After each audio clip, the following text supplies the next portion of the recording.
चलिए।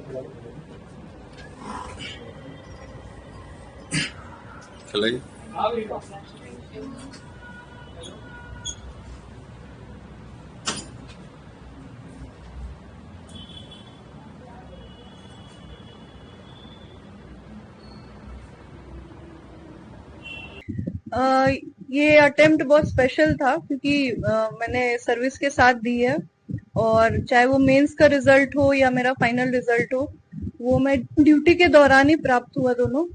तो बहुत ही अच्छी फीलिंग आई कि चलिए हम लोग ऑलरेडी हैं, सिविल सर्विसेज में हैं, पब्लिक की सेवा कर रहे हैं, और अब और अच्छा मौका मिलेगा और मल्टी डायमेंशनल वे में हेल्प कर पाएंगे, तो अच्छी फीलिंग आई।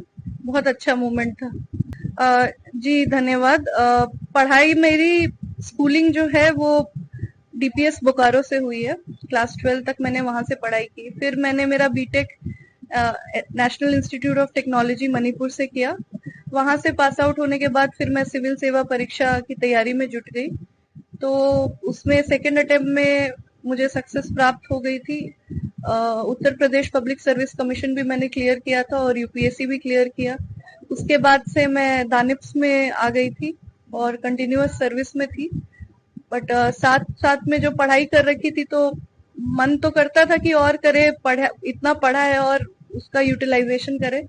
तो अटेम्प्ट्स देना मैंने जारी रखा, और फाइनली ये मेरा फाइनल अटेम्प्ट था। तो मैंने बहुत ही रिलैक्स वे में दिया कि मैं ऑलरेडी सर्विस में हूँ, खुश हूँ, सेटिस्फाइड हूँ, और खोने के लिए कुछ है नहीं, कुछ मिल जाए पाने के लिए और तो भगवान ने चाहा तो बढ़िया हो जाएगा, और अच्छा हुआ। देखिए, पढ़ाई इस बार मैंने थोड़ी स्ट्रेटेजी चेंज की थी। मेरे पास बहुत समय नहीं रहता था, तो मैंने ऑनलाइन रिसोर्सेज की तरफ शिफ्ट किया, जहां कम समय में मेरा more coverage of the topic हो जाए। और जो मेरी बैकग्राउंड एजुकेशन थी, जो पहले मैंने कर रखी थी, उस पे कॉन्फिडेंस दिखाते हुए ये ऑनलाइन मीडियम से उसको सब्सटैंशिएट किया, और फिर एग्जाम में अपीयर हुई। बीच बीच में जरूरत पड़ी तो मैंने छुट्टियां भी ली, और डिपार्टमेंट का कोऑपरेशन मिला उसमें। तो जब छुट्टियां होती थी तब तो सुबह से लेकर रात तक पढ़ना ही होता था, बिल्कुल जितना भी टाइम मिल जाए। मुझे भी नहीं याद मैंने कितने कितने घंटे पढ़ाई की है उस टाइम में, बट काफी मेहनत की उस टाइम में, और उसका आउटपुट पॉजिटिव आया। जी, घर का सपोर्ट तो पेरेंट्स, मेरे से पहले उन्हीं का ड्रीम था। मदर ने बचपन से नर्चर किया था कि बहुत अच्छी सर्विस है, आपको जाना चाहिए। और फिर धीरे धीरे मेरे माइंड में तो पेरेंट्स का, मदर फादर का तो था ही, ब्रदर का भी सपोर्ट था। बट अभी दिसंबर में मेरी शादी भी हुई, तो मेरे ससुराल वाले, मेरे हस्बैंड भी सिविल सर्वेंट है, तो उन्होंने भी बहुत सपोर्ट किया। जब मेरे हस्बैंड, हमारी शादी नहीं हुई थी, जब वो मेरे फियांसे थे, उस टाइम भी एक्चुअली ये फॉर्म भरने के लिए भी उन्होंने ही मुझे कन्विंस किया था, क्योंकि इतना प्रेशर होता था। तो मैंने बोला कि बस हो गया, अब मैं नहीं अपीयर होना चाहती। और बट उन्होंने मुझे कन्विंस किया कि नहीं, एक बार दो, आपका लास्ट अटेम्प्ट बाकी है, और आप करो अपना, आपके पास खोने के लिए कुछ है नहीं, तो आप अपना 100% दे के देखो। तो सपोर्ट तो पूरा था, दोस्तों का भी सपोर्ट रहा है। तो ये बहुत एक इंटरेस्टिंग फिनोमेना हुआ है कि जब से मैं फुल फ्लेजेड एसीपी लगी, सब डिवीजन इंचार्ज लगी, तो मेरे में एक कॉन्फिडेंस अलग सा आया लोगों को डील करने को लेके। तो मैं बाकी दोनों स्टेजेस का तो नहीं, बट मेरे इंटरव्यू स्टेज में मुझे बहुत हेल्प किया। और जब आप अंबेडकर नगर जैसे थाने को डील करते हो, जहाँ पे हर पॉसिबल टाइप ऑफ क्राइम है, हेवी थाना माना जाता है, साउथ का वन ऑफ द हेवीएस्ट थाना है, तो आप काफी खुले विचारों से सोचने लगते हो, क्योंकि आपको स्ट्रेटेजिक प्लानिंग करनी होती है, अपनी स्ट्रेटेजी मॉडिफाई करनी पड़ती है डे टू डे।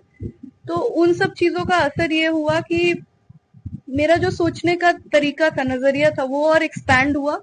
और फिर मुझे इंटरव्यू में उस चीज ने काफी हेल्प की थी, और परफॉर्मेंस अच्छा रहा था। मैं खुद भी बहुत सेटिस्फाइड होके आई थी।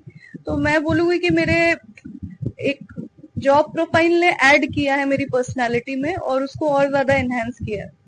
जी बिल्कुल, पूरा सपोर्ट था। मैंने मेरी डिस्ट्रिक्ट ट्रेनिंग भी दक्षिण जिले से की थी, और फिर मेरी फर्स्ट पोस्टिंग भी एज एसीपी सीआर पार्क हुई। तो मेरा एसोसिएशन साउथ दिल्ली से रहा है। और लकीली जब मैं ट्रेनिंग टाइम में थी, और जब मैं इधर एज एसीपी सब डिवीजन भी आई तो जो ऑफिसर्स थे उनका काफी सपोर्ट मिला।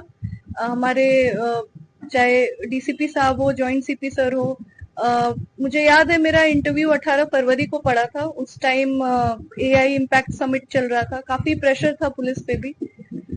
तो मैंने भी 26 जनवरी की ड्यूटी के बाद मुझे रियलाइज हो गया था कि अभी इंटरव्यू अगर देना है तो थोड़ा समय निकालना पड़ेगा, अदरवाइज डिफिकल्टी हो जाएगी। तो मैंने सर को रिक्वेस्ट की और सर ने मेरे सीनियर ऑफिसर्स ने बहुत विलिंगली मुझे छुट्टियां दी थी और काफी सपोर्ट भी किया था, मोटिवेट भी किया था कि आप करो, अच्छे से करो और बढ़िया रिजल्ट आएगा। ये सबका फोन आया, special CP sir, joint CP sir, DCP sir, और सबकी तरफ से बहुत ज्यादा अप्रिशिएट भी किया गया और काफी मोटिवेट भी किया गया है। और बस इन सब चीजों से बहुत ही अच्छा, फैमिली के तरफ से तो आ ही रही है, डिपार्टमेंट की तरफ से भी बहुत सारी विशेष से, इससे ज्यादा खुशी की बात कुछ हो नहीं सकती है। मेरी फर्स्ट प्रेफरेंस आईएएस की थी, तो वो जो रैंक आई है उस हिसाब से मुझे आईएएस अलॉट होना चाहिए। बाकी 2-3 महीने में सर्विस एलोकेशन आ जाएगी तो उसमें क्लियर हो जाएगा।